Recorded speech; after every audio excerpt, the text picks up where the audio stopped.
Everybody loves a good comeback story. The greatest comebacks in the history of the world are some of the best stories. Movies are made about them, but in real life, the documentaries, I love watching that stuff on TV. Like the come from behind, you're done, you had nothing left. Yeah, or even like I was a piece of shit, right? I was a drug addict. And people picking themselves up by their bootstraps and, going through a mile of broken glass to get to the other side. Robert Downey Jr. is one of my favorite. Yeah. That guy, heroin, cocaine, jail. Caught with a gun. Caught with a firearm. Yeah. He goes to jail. All his friends are taking his keys, trying to help him get in and out of rehab. And then all of a sudden, the light turns on. He figures it out. He gets clean. And now he's a franchise. He's a comic book. Iron Man. Yeah. And whatever else he wants to do. Yeah. Like Academy Awards. And, those are the best stories because everybody has somebody in their life that they're like, God, I wish that person could get a break. I was watching a show with Robert Downey Jr., and he was on there talking about alcoholism and how he got through it. And Mel Gibson was standing. Have you ever seen that one? No, I've heard about it. He's standing like 15 feet behind a gate. And he said, and Mel Gibson called it hugging the porcupine, right? You keep hugging the porcupine. Every day you wake up and you're getting poked, right? Yeah. And he got over it. He got sober, and obviously with help. I'm sure he went to rehab. I think he went to rehab multiple times, like 10. Yeah, I think Sean Penn took him to rehab once, and obviously his wife, she was his manager. I think he thanks Mel Gibson and his wife and a few other people that were in his life that saved him. Yeah. And Mel Gibson said was pass it on to the next guy. Yeah. Right? When you see a guy struggling, pass it on to the next guy. Help him out. Play it forward. Yeah. And the sports stories are just as good. Not just guys who came through. We've talked about Chris Carter on the wide receivers episode. He hit the bottom of the barrel. Yeah. Ended up getting cut, or relieved of his duties with the Philadelphia Eagles. Ended up coming back and thanking Buddy Ryan later. Like, that was when I hit rock bottom. That's when I said, geez, I'm going to be unemployed and dead if I keep this up. And he goes on to a Hall of Fame career. And he said he wakes up every day. I saw the special on him, and he said he wakes up every day and he starts thinking about drinking. And he goes, the only time it's going to stop is when I'm 6 feet under. So every day I know I've got to think about drinking for an hour or two a day. Yeah, and it's hard for people. It's hard for me. Like, as a person who does not have an addictive personality, it's hard for me and for a lot of people to think, why do you keep going back to the bottle? How can you can see what it's doing to you? You see how it's destroying your, but it's a disease. Yeah, it's not for me to understand. No, and I think that's the hardest thing is people out there that don't have it. For them to understand, it's impossible. It makes no sense. I look at doesn't make any sense. No sense. I know there's been substance abuse issues, but this like Brett Favre right now. When Brett Favre is he's in a dark place right now. I mean, this Medicaid fraud thing in Mississippi is real. Like I saw the transcripts. I got people who I work with down there who have told me, oh yeah, he's on text messages saying, please don't let anybody find out, literally saying, please don't let anybody find out that we took welfare money. Yeah. Yeah, he wasn't very smart in his attempt to cover this up in the first place, but to besmirch, nobody was as fun a gunslinger to watch as Brett Favre, another comeback player, right? And you just think, oh man, bad decisions one after another. Yeah, well, when you've spent all your money and you need money and you're not going to get a job when you're Brett Favre, right? And you're used to being big man on campus. You're used to it. It's hard to go backwards in life when you're used to a certain lifestyle. And people make mistakes. Look at the football players. Oh, God, what was this, 10 years ago? I think there was like 6 or 7 football players, and the NFL had a insurance program where you could buy stuff and get reimbursed. Well, all their invoices were fake. Yeah. Yeah, it was like $800,000 each that they made. You become accustomed to a lifestyle. Yeah. Yeah. And it's very hard to go backwards for your own self-esteem, right? Your own pride with the people who you know. Everybody has looked up to you for a long time. You've always had the answers. Yeah. And now you've got to be vulnerable. That's tough for a lot of these people. And, we talk about the curse of Bobby Lane over the Detroit Lions franchise. Sure.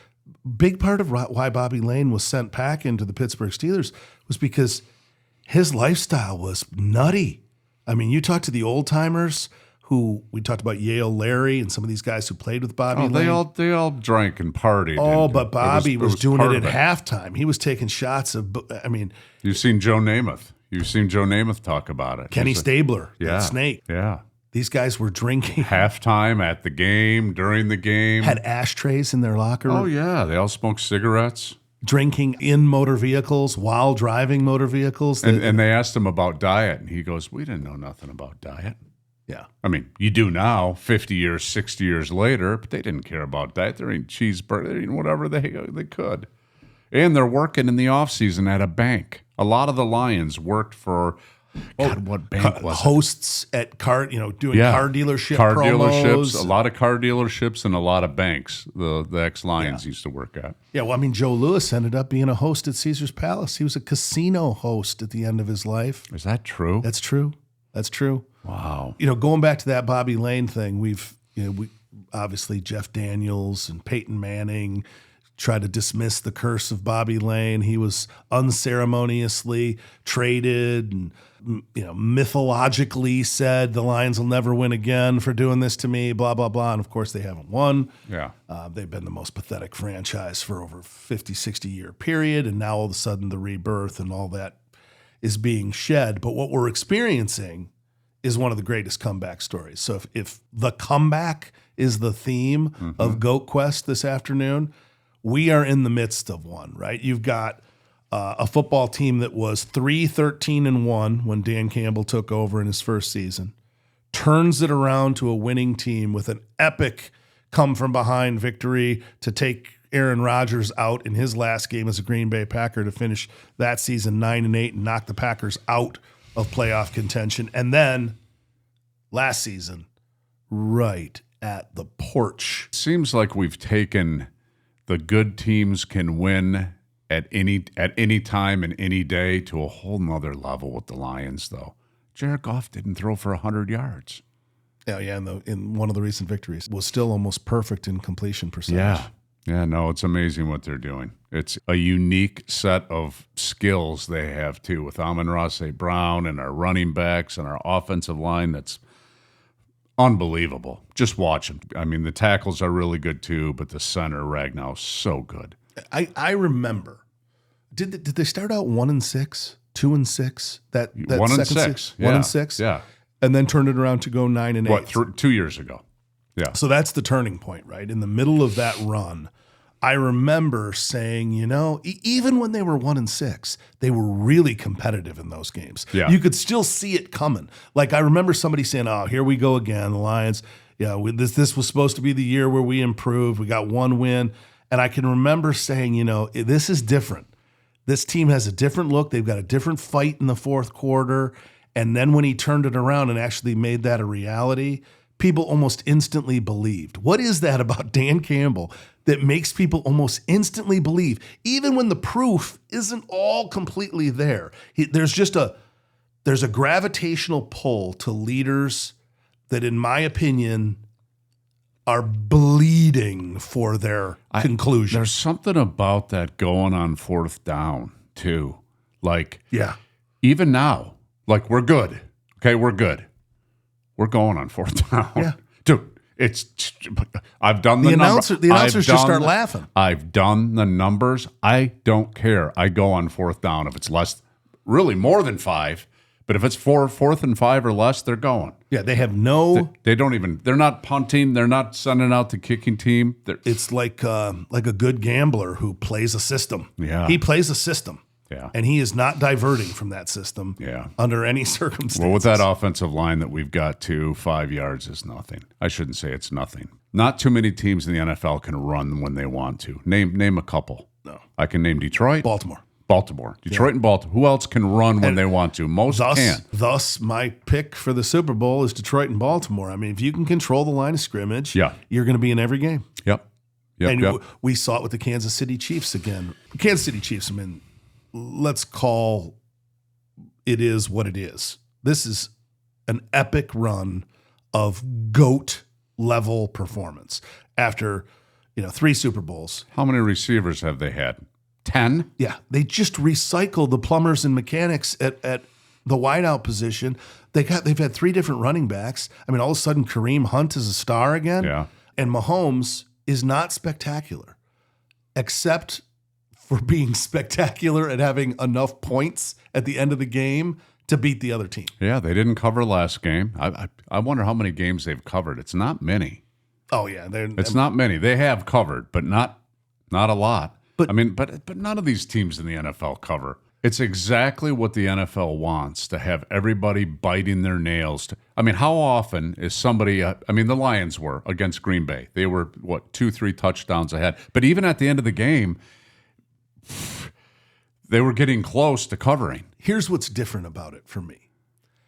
The Patriots, during their epic run, the Tom Brady, Bill Belichick era, they were super dominant almost all the time. Yes. They were, other than those first couple of years. And they'd blow out teams 34-5. Yeah. Or 34-3 or 34-7. They were How often do you see a 34-7 game anymore? Yeah. Curb stomping runs for the Patriots. Yeah. But this Chiefs team is much more like that second group of Chicago Bulls 3 championships. Remember, you just knew at the end of the game they were going to beat you by 4. Yeah.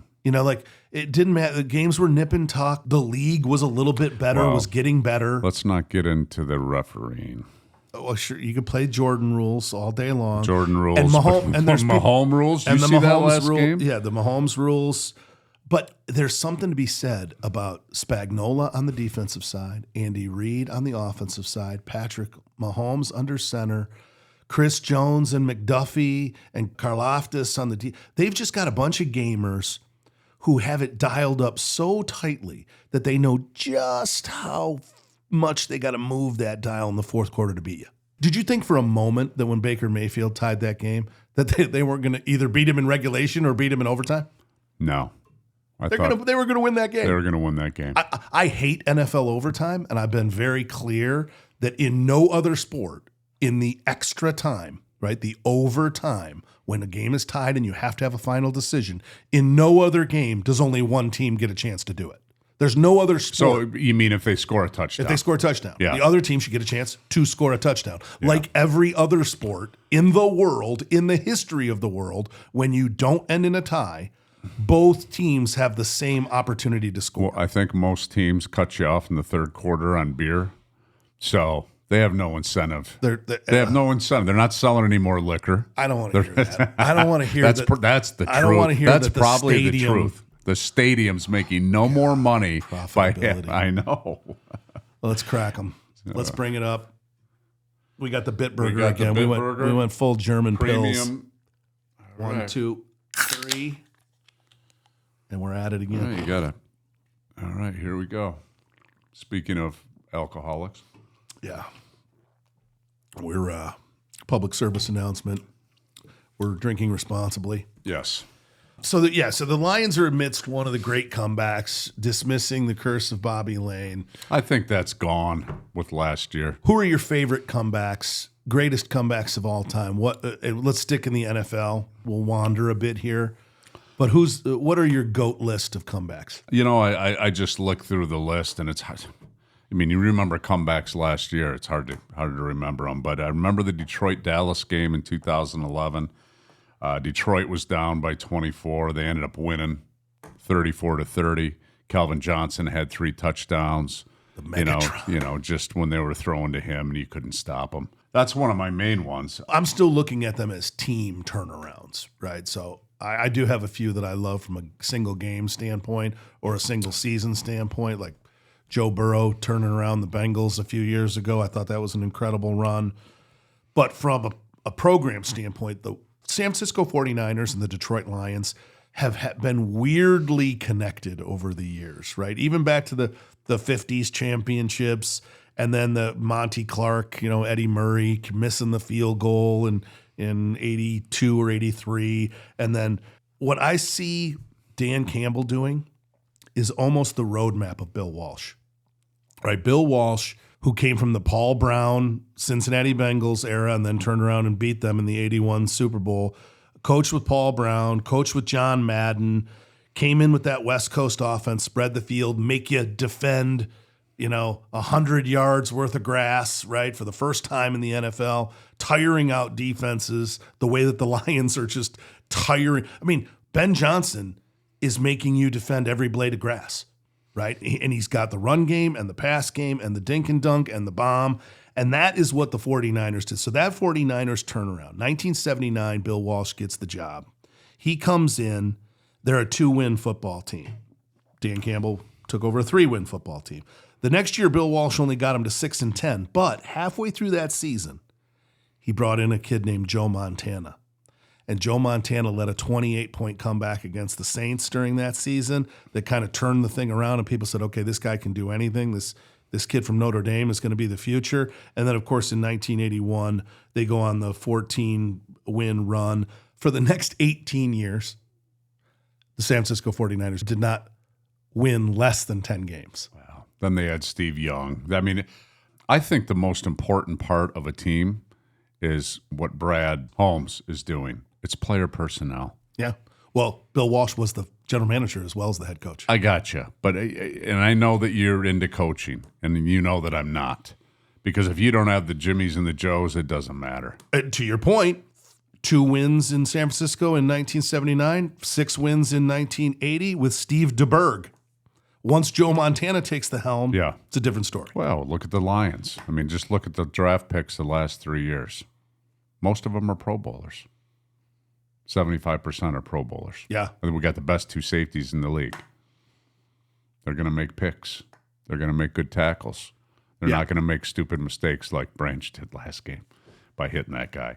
But it was a bad hit. It was a bad hit, but he shouldn't have been kicked out of the game. You and I talked about this with regards to college football, where these guys are missing if they get booted in the second half, they miss the first half of the next game. It's a massive, they have to figure out a penalty box. Yeah. Make them take a series off, 2 series off. I get the idea that they need to be deprived of being on the field. And I think it's working. It's working. You can see safeties pull their head out of the way when they go to make a tackle, and that's a good thing. But it was a dirty hit. In our day, that was nothing. No, I agree. That was absolutely nothing. But even in our day, spearing was spearing. It rarely got called. It never got called. But it was a penalty. All I did was spear. Yeah, but it was a penalty. Yeah. And to do it to a defenseless receiver who's on his way down to the ground, I could have seen that one being called unnecessary. Maybe not 25 years ago, but 20 years ago, I could have seen that being called. When the change started to happen 20 years ago, I could have seen that Brian Branch one still being called. I think it's good they're calling those, but it's just tough. It's just tough to play football your whole life a certain way, and then you see it, a small version of the way that maybe you used to play or used to think, and now it's kicked out of a game. Oh, I know. When you watch the Green Bay Packers, Josh Jacobs is a great back for the Packers. Absolutely. He was great back for the Raiders. He runs so low to the ground and puts his head down on those hits. Oh, why doesn't he get one? Exactly. Yeah. I mean, I love the way he runs. Don't get me wrong. Yeah. But he creates separation from the DBs that are trying to tackle him by putting his helmet down on them. And God forbid you end up running into that locomotive Derrick Henry for Baltimore. I mean, just watch 5 plays of any game where a linebacker's taking on an offensive lineman. 5. Yeah. That's all you need. It's still. I mean, you can't stop people leading with their head. You can't stop people from spearing. I mean, they're doing a good job of it over the middle on receivers, but to take it out of football, it's just not going to happen. No. So that's my season turnaround, right? I look at and maybe the Detroit Lions will go on a run that matches that, but Bill Walsh's turnaround of the San Francisco 49ers is my biggest comeback story for a franchise turning around. When I think about a game, I think about that AFC wildcard game in 1993 where Kelly goes down, Buffalo Bills versus the Houston Oilers before they moved to Tennessee. And I don't know if it was the fourth quarter. It was definitely the second half. They're down 30-something points, 31, 32 points. And Frank Reich, the backup quarterback, who had done the same thing at Maryland when he was in college, leads a comeback where they score 5 unanswered scores and win the game. You brought up something about one of your coaches. I think coaches all over the country have used that game for this exact purpose. Yeah, so our special teams coach was Frank Novak, and he was the special teams coach for Houston when they came back. Just giving an example of effort, there was like 2 or 3 plays that the halfback was gone and Houston tackled him. Guy caught him on like the 3 or 4 yard line, and they kept him out of the end zone. That's what got him back in the game. Then they returned a couple kicks for touchdowns. When you score 30, 40 points in the second half, everything's going right. Yeah. So he just gave us an example of why you play till the whistle's blown. Closer to home, there was an even more dramatic one in college football. The 2006 Michigan State Spartans. Drew Stanton led Michigan State Spartans, went into Northwestern, went down 35 points with under 10 minutes to go in the third quarter, down 35 in the second half, and they came all the way back to beat Northwestern. Wow. I mean, when you watch a game now, if a team's up 30 points in the second half, you're turning it off. Yeah. There's no player. Okay, I remember Baker Mayfield and Patrick Mahomes going at it. Funny that they just went at it on Monday Night Football, but I remember them going at it in college at Oklahoma and Texas Tech, where it didn't matter which team got up. You knew the other guy. I mean, they were throwing and slinging and blocking kicks and running around. It was one of the craziest Air Force football games with the ball flying around that I've ever seen. Probably the most exciting college football game to watch. That one I would have hung into no matter what the score got lopsided. But I find it tough to watch a 30-point blowout. And I remember watching that Bills game and thinking, why am I watching this? And all of a sudden it started to happen. Yeah. And Frank Reich brought them all the way back. And we've both been in high school or college. You've both been in games where a lot of times it happens at halftime. And it's normally a coaching change, right? Where shit just starts going sideways and you can't stop it. No. You can't stop it. You know, the Nick Saban was saying the other day, he was, they win every game. And this was probably 10 years ago. God, who did they play? They played some 1AA team. And he said they ran through us like shit on a horn. And he goes, we had, out of our 11 players on defense, all 11 went to the NFL. And 5 of them were first-round draft picks. And we couldn't stop it. Georgia Southern. Remember when they lost to Georgia? It was like maybe 15 years ago. And he's like, everybody's in the NFL. Yeah. And we couldn't stop them. I've been a part of it as a high school coach. It happens. You come in unprepared for a single wing T team that's hiding the ball, and you're unprepared, and you don't have good discipline rules. It doesn't matter. We had one of those teams. We had a high school team at Orchard Lake St. Mary's that the entire defense went to go play college football, and they lost. They lost to a wing T team. Well, Belleville this year. Belleville played, they have that quarterback. Yeah. They played Howell. Bryce Underwood. Yeah. Yeah. And they lost. Yeah. Howell beat them. They ran the wing T. Those kinds of turn the tide momentum issues are what you need to have a comeback like that. There's one that I'm going to bring up that goes outside of football that just I thought was the most remarkable thing that I ever watched as a sports fan in a series context. The Philadelphia Flyers in the Eastern Conference Finals, I think it was Boston. 2010, they go down 3-0. And the Flyers come back and down 3 games to 0 in a series. They're in the 7th game. And in the 7th game, they go down 3-0. And they still clawed back and won the 7th after being down 3 games to 0 and 3-0 in the 7th game. They crawl back and win the game 4-3 in the 7th game. Yeah. I mean, it happens, not often, but sometimes you're just going to win. The ball's going to bounce your way. The puck's going to go your way. The calls are going to go your way. And the tenacity that it takes, though, to be at the brink of elimination, not once, not twice, not 3 times, but even in the 4th time, you're down 3 goals. I mean, those kinds of comebacks. The Boston Red Sox is another one, being down 3-0 to the best team, definitely ever of that era with Derek Jeter and A-Rod with that Yankees team. Look at the Tigers this year. They were out of it. Completely out of it. Mentally, physically, they were done. And, the coach said, we just got hot. And then their pitching that was horrible this year was okay. It went from horrible to okay. God, it's just momentum. Sometimes momentum in any sport, right? And I think it does make it better, at least more satisfying for fans when not only do they make the great comeback, but they make the great comeback against the evil empire, right? Against the New Yankees. What makes things so polarized now is gambling. Oh, everybody's gambling on They're gambling mid-game. They got a halftime line. They got a third quarter line. You can bet who's going to score next in the middle of the third quarter. And people get pissed off. Yeah, it's just it's everybody so thinks polarized. There's a conspiracy. God, though, I'm telling you, when you watch that damn Kansas City game and you see Spagnuolo on the sideline yelling for a flag and the flag isn't out, and then there's 2 seconds later, there's a flag out. Dude. It appeared. It's magic. Dude, you want to lose your shit when you got money on it and you got to go to work the next day and pay for that bet you just lost? People lose their shit. The one I remember from a gambling standpoint that was the most... I got the worst one. Oh, Just yeah. Go ahead. The one that I remember that was the Reggie Miller 8 points in 11 seconds. Yeah. When Reggie Miller when they threw it right to him. They threw it right to him. Boom, three. Boom, three. Unbelievable. The New York Knicks and the Reggie Miller, when you're up 8 and there's 11 seconds left, the game is over, bro. Like, no, it's not. Not to Reggie Miller, it's not. I remember back in maybe I gambled a little bit more back then. But it was the Tennessee Titans, and they did the throwback pass. Who was the fullback I played against him. But anyway, they did a kickoff.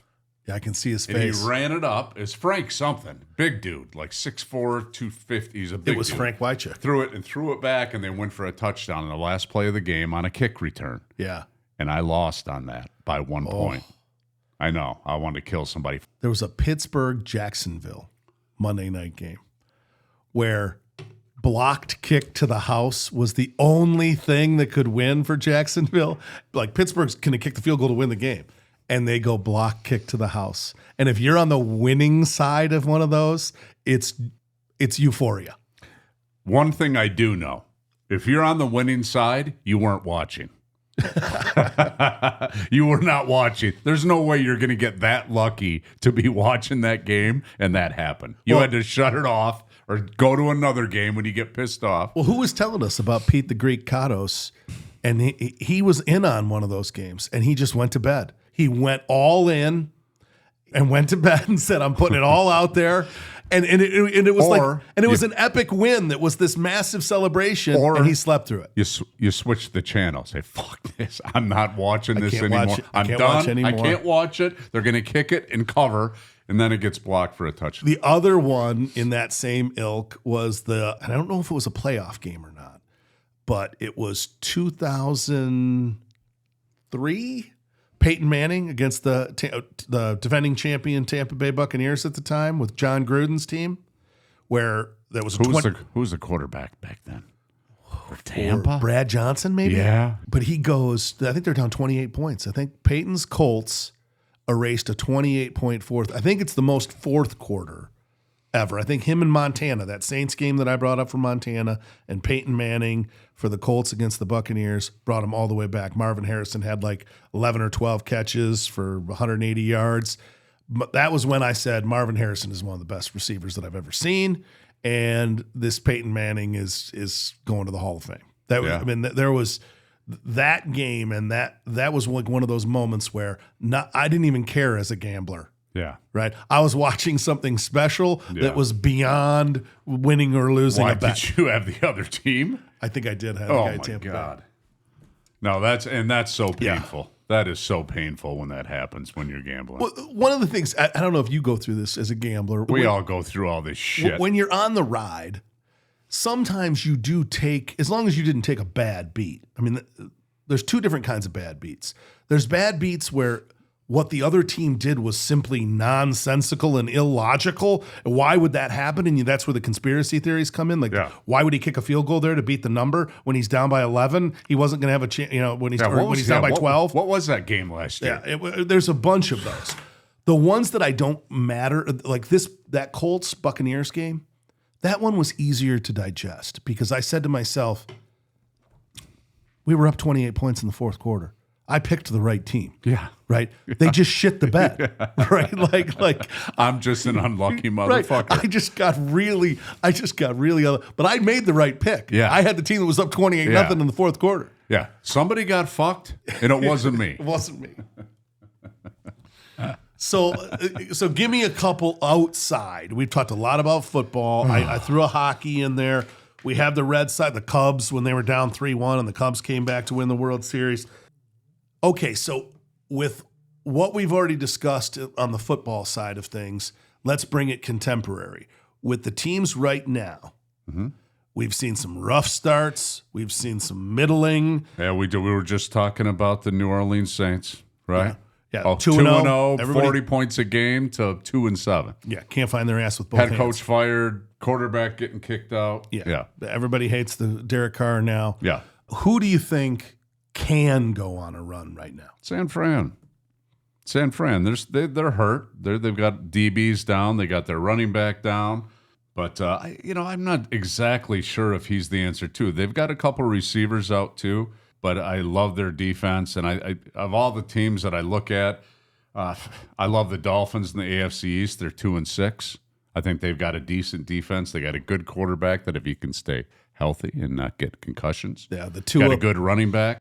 The Tua factor is going to play huge there. I want to go back to your San Francisco pick because I agree. I don't think that. Yeah, they're not going to. They're not folding up the tent. They're not going to be 8-8. They're not folding up the tent, and they're in a division that's going to keep them alive and keep them hungry. But the guy who we did not mention in our tight ends episode that we definitely should have is George Kittle. Yeah. George Kittle has been outstanding and really has been the consistent thread of outstanding play no matter what has happened with the injuries and all the bullshit in San Francisco. Yeah. Kittle is just a dog. He's another one of those Iowa Hawkeyes. He is a good blocker. That's another thing about Laporta that people don't get. They're like, oh, Laporta, nobody can cover him. He's fast. He's tough. He is a really good blocker. Yeah. A lot of those guys from Iowa. When we had Sam Washington in, he talked about, you got some players from Detroit that have that dog in them. George Kittle has got that dog in him. And and I think he's fun. I mean, he's good for the game. How many good football players don't have the dog in them? I think there's a few. Name one. That's good. I think there's a few. I think, I think it's part of being a football player. You got to be a different breed to play football. You got to be a little fucked up. Yeah. You really do. Like, I remember I was outclassed when I played in the NFL. Make no mistake. I mean, 90% of the guys. You mean because of your grammar? You didn't speak as well as some of the other players? No, not that way. But just athletically. I could run with them and I could do stuff, but there's certain things that I knew that I couldn't do, right? I wasn't that instinctive. You were 6'3", 250-pounder who could run sub 4.5 and touch the square on the backboard. I was 6'1.5", and I was 235. Yeah, but being able to dunk a basketball doesn't make you a good football player. But regardless, most of the guys that were in there, they were going to be a pro football player when they were born. I was not. Right? They were going to be a good football player when they were born. I mean, like Tracy Scroggins and Tracy Hayworth, they're 6'6". 260 and had 2% body fat. Look, did you see Chris Jones the other night for the Kansas City Chiefs? Yeah, I mean, he's unblockable. Try to keep that guy out of the NFL. Would have been the better challenge. Would have been to try to what obstacles could you put in front of him to not have him? They got to double team him at every single moment of every single game. But my point, the whole dog comment. If you're starting in the NFL, I don't care who you are, you're a bad motherfucker in some way. Yeah. Right? So whether it's whatever that is, strength, speed, ability, vision, instincts. It drives me crazy to watch these internet trolls out there like running down a guy like Derek Carr, right? Yeah. Derek Carr's having a rough patch, right? How many years has he been in the league? 10? He's been in the league a long time. 10? He's been outstanding at different points in his career. He has. I get the fact that you don't like the way that this 7-game losing streak has gone for the Saints, nor would I. And maybe he is in the twilight of his career. But to act like somebody is trash, to take the ad hominem argument, right, to attack somebody for their character or what you think of them as These guys are football players trying to do a job for your city, trying to do a job. Now, they get a great paycheck to do that job, and I'm not crying in my beer with sympathy for them. But at the end of the day, you got to have some frame of reference and some perspective on what it is that you're criticizing. I think so.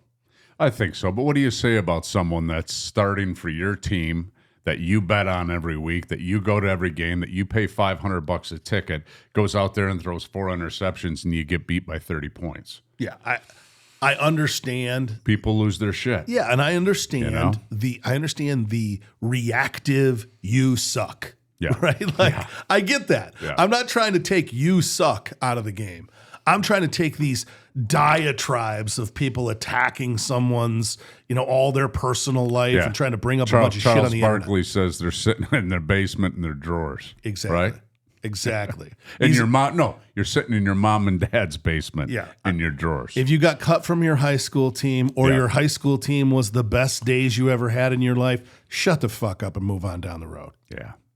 That's enough, though, too. I mean, there's so many guys. I mean, God, I don't even know what the numbers are. They're crazy numbers of how many guys in college play in the NFL, how many guys in high school play in college play in the NFL.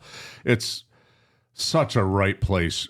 There's certain people that it's not. If you're Barry, there's no right place, right time. You're Barry.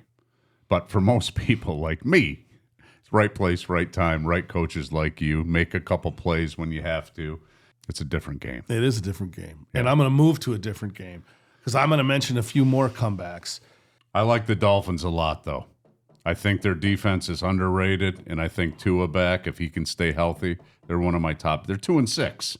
So they got to run the table pretty much to guarantee getting in. Although that conference the Bills are in it. And so it's a wild card. And if you watch they're going for the wild card. You watch that Bills game, they should have won that game. Can't say that.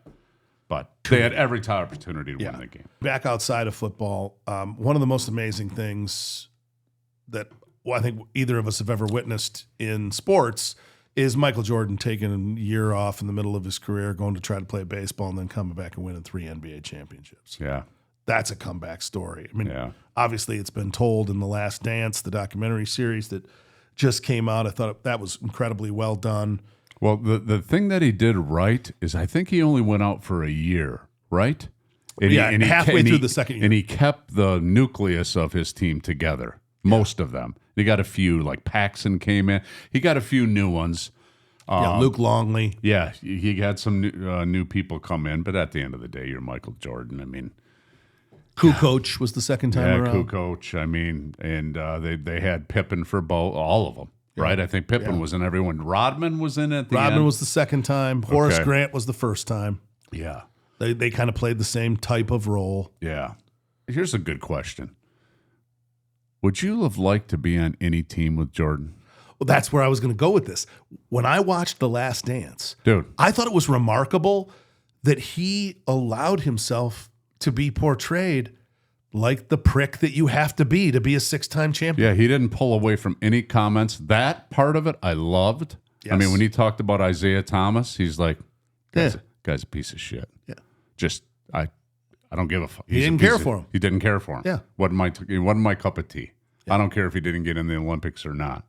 Yeah, he was tough, though. You see those practices he had where you could see him even playing dice with that staff member of the Chicago Bulls. Does that make his other players better players? He says, hell yes. I guarantee you he says, hell yes. I don't know. I think it does. Here's why. You were a little bit like that. I was. Pain in the ass. The pain in the ass and challenging. Yes. Right? I wanted to be challenging because I wanted everybody to be to hold themselves to the highest standard. And I think where Michael Jordan's attitude propels a team forward is in the idea that you always want to impress your captain.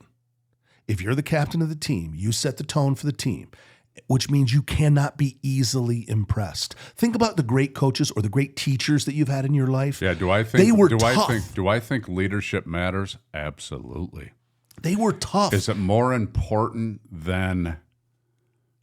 That's a different one. So a team leader is different than like a coach that's a leader.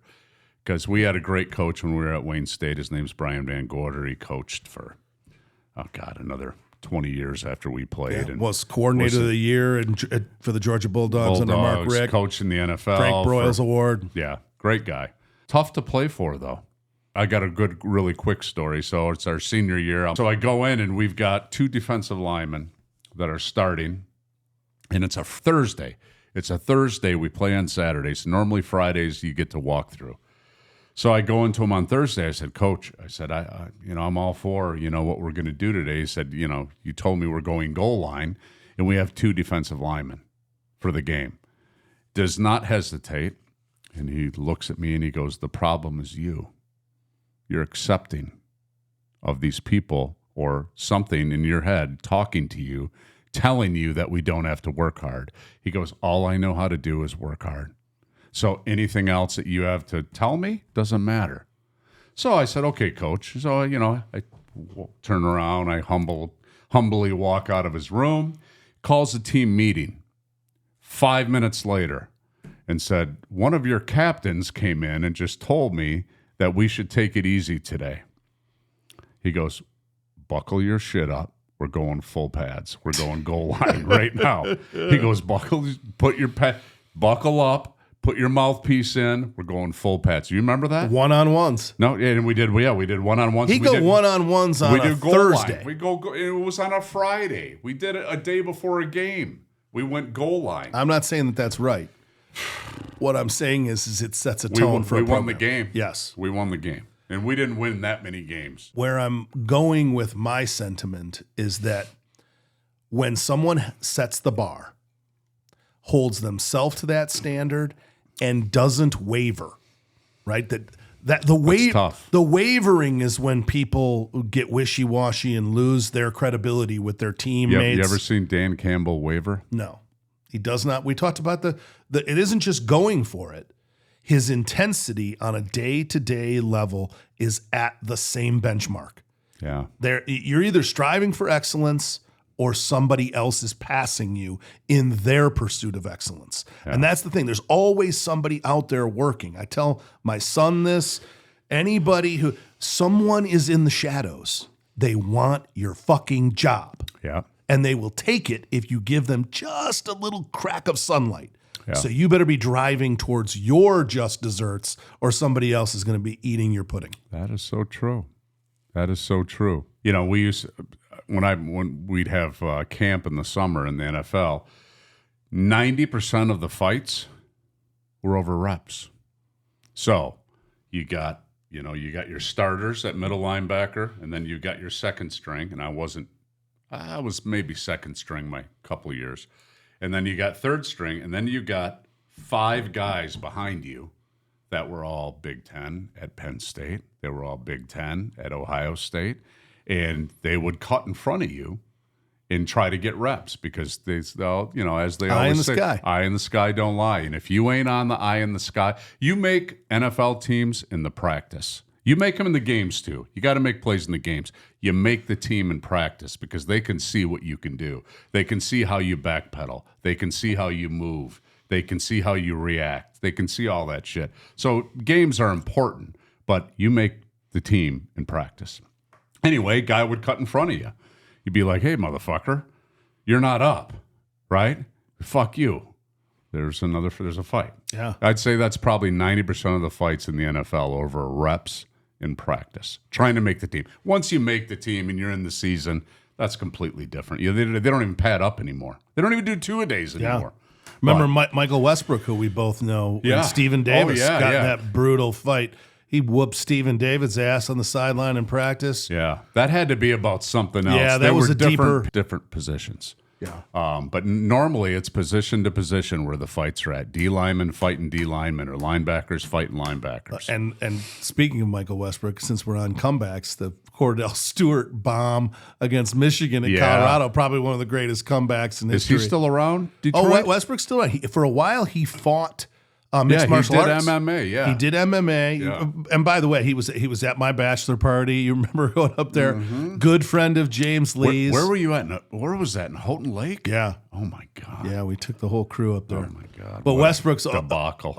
Always Always been a fun guy to hang out with. When you start thinking about these games and what it takes to be a champion, what it takes to be down 30 and still think you have a chance to put it together, sometimes I wonder, okay, did the ball just start bouncing in the right direction and everybody just jumped on the train?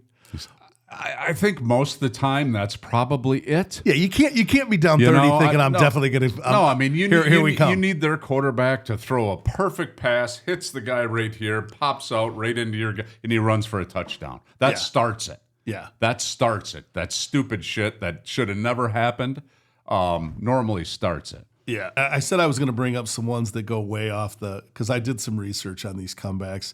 So I do want to bring up ones that I think are just a little bit off the wall, off the beaten path. I told you about this yachting. Okay, so there's Joe's a sport. Like, hey, beer, you hear about this yachting shit? There's a sport where you sail a boat around a course. Okay, it's called the America's Cup, and you hang off like you're. Yeah, it's going in the water. Probably dangerous as shit, and we're making fun of it. A couple meat-headed football players. We don't know these shit about these yachting. assholes are probably like, you morons have no concept of how close we are to death. But these assholes for Team USA went down 8-1 in 2013. Don't ask me how they came up with the best out of 17, but that's what it is. It's the best out of 17 races in a best out of 17 format, the America's Cup. It's the Super Bowl of this yachting shit. And in 2013, Team USA, which is Larry Ellison and Oracle, the sponsor, they go down 8-1. So the next race that they lose, that they don't finish first, they're out. They're done. And they win 9 races in a row to beat New Zealand.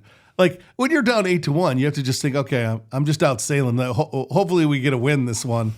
This sons of bitches won 9 in a row to win the thing.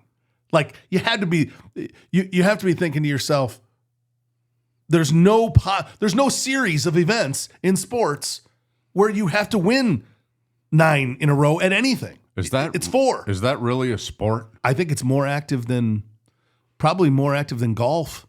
What?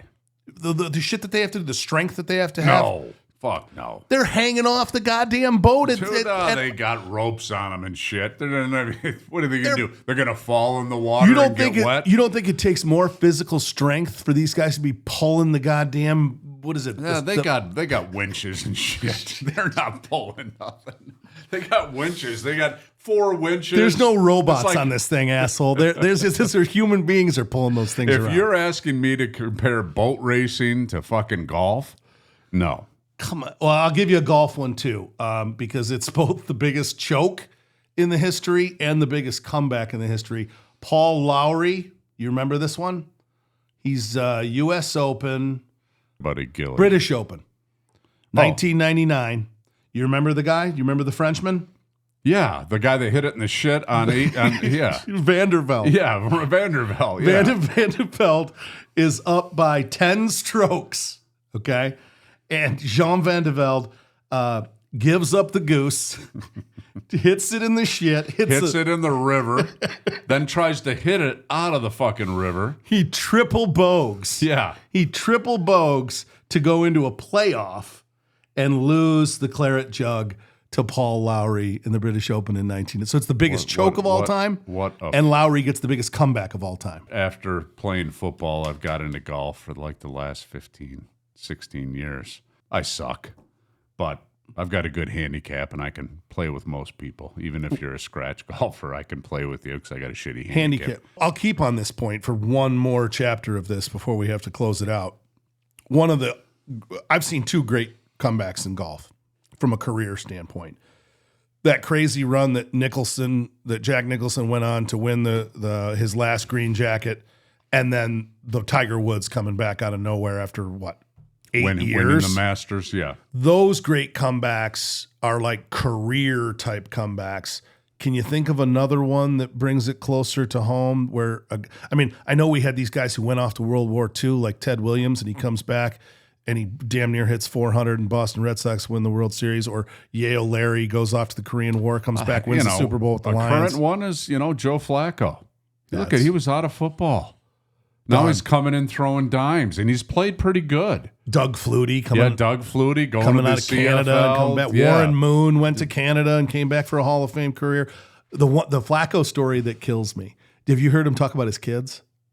He talks good about his kids. Yeah. So when he talks about his kids, he says they were so young when he was good. All they've known this whole time as they've gotten older is that he's a backup and he barely plays and he stinks, right? Like this is Flacco's words, right? Like when you see me and I'm always on the bench and I never get to play, my kids are talking to kids in their schoolyard and they're like, your dad still plays? He's still on the team? And then so over these last 2 years, him leading the Browns to the playoffs and now leading the Colts, it's almost like he's had a whole new life because now his kids see him as an actual player on the field, and they're like, "See, my dad is good. My dad is a player." My son Jake is a huge Lions fan, and he went to both playoff games last year and paid $550 and $850 for a ticket. He went to 2 games. I'm like, "Well, you got no money. What are you doing?" He goes, "I don't care. I'm not missing the game." And it would have been really cool for my son to see me play, or your son to see you play. But it's not possible. You're not going to, I mean, it's 25 years, or 20 years after you played, at least. And you got LeBron James right now playing. Yeah, playing with his son. Now, that's pretty cool. Whether you think that that's honorable or not to get your son into the league, whether they deserve it or not, I'll just say this. LeBron James has earned the right to do a lot of shit that you might think is unfair. And you know what? Money makes the world go round. If you got enough money to still be getting paid what he has and made all the money that he's got to be worth, I don't know, $1 billion. And it puts, and it puts people in the seats. Yeah. Right? I mean, at some point, it's a performance-driven game, but part of performance is entertainment. It's entertainment. Absolutely. Yeah. Absolutely. No, I think it's a good thing. Any last great comeback stories that you want to put out there? You got anything that you want to summarize? No, the only thing, the epitome of sports, the adversity that has to be overcome to achieve greatness for the beer man. It's not on the top of my mind now. Can Bud Light make a comeback? Did they screw themselves in the brand wars? Do you think Bud Light will make a comeback? Well, you haven't brought Bud Light to our podcast one time. I have not. So I'm not ready. I'm not ready for the comeback. I'm willing to listen to Bud Light if they want to sponsor. All because they had a boy that was a girl, like back their beer. I don't know what. I mean, well, you don't know what I'm talking about. You don't know who Kid Rock is. You don't know what I'm talking about. Kid Bob Ritchie Jr. Yeah. Kid Rock, motherfucker. You don't know who that is? I did a music video with Kid Rock. You did not. I did. What music video? I was the co-writer and assistant director of the picture video with Sheryl Crow. You were? I swear to God. You're on like the They don't do credits for a music video, but JB Carlin directed the video. My good buddy. I helped him co-write the treatment for it and assistant directed it with him. Huh. Look at you. You're all famous. Sat in the Clarkston Roadhouse with him and over there in Ortonville and hung out and had Sheryl Crow for 7 hours. Had to figure out how to make her schedule work. That was all. That was all you? That was all you? And that VH1 video was like #1 for like 3 weeks. Really? Yeah. I don't brag as much about that. I like just did. The Lose Yourself video that I was location manager on for Marshall Mathers. That video I was very, very proud of as well. You were part of that? I was the location manager.